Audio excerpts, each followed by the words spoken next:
I will be teaching guys how to use modal verbs again, but to express rules and obligations. So let me explain what an obligation is.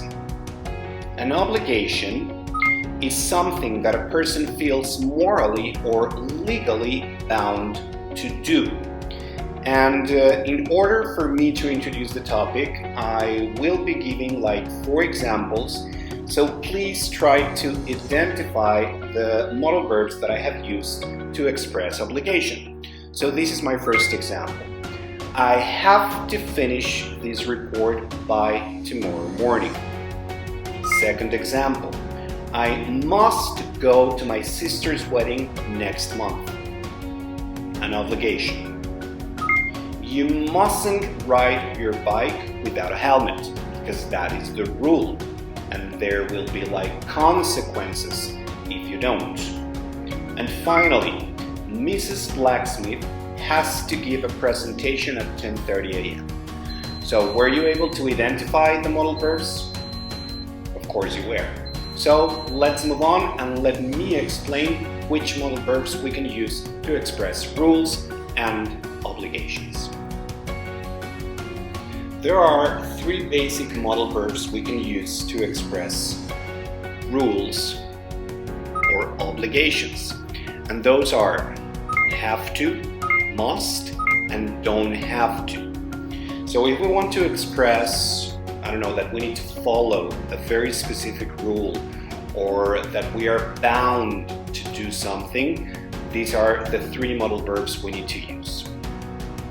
So I would like to explain each one of them individually. The first modal verb we can use to express rules and obligations is must. So must, we use it to state rules and laws, and they are often in a formal context. My first example, let's see, we're talking about rules, then we need to say meat packaging must comply with regulations. And if I want to express something that we need to follow by law, again, we can use must. Motorists must not exceed 120 kilometers per hour. So, as you can see right there, I am using must to state rules and laws in a formal context. I can also use the modal verb must to express either a personal feeling of obligation or a personal belief that something is important. If I want to express, let's say, a personal feeling of obligation, I can use must. I must phone my sister today. And also to express a personal belief. Let's say, you must see this film. It's great. This is my personal belief.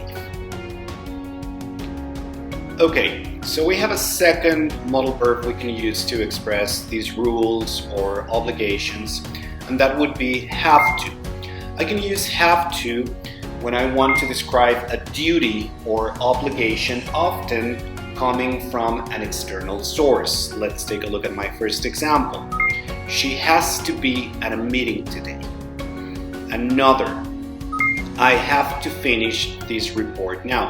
As you can see in both examples, I am talking about my duties, my obligations, let's say as a student, as a worker, as a parent. So in that case, we can use the modal verb have to. And finally, the last modal verb we can use to express rules and obligations is don't have to.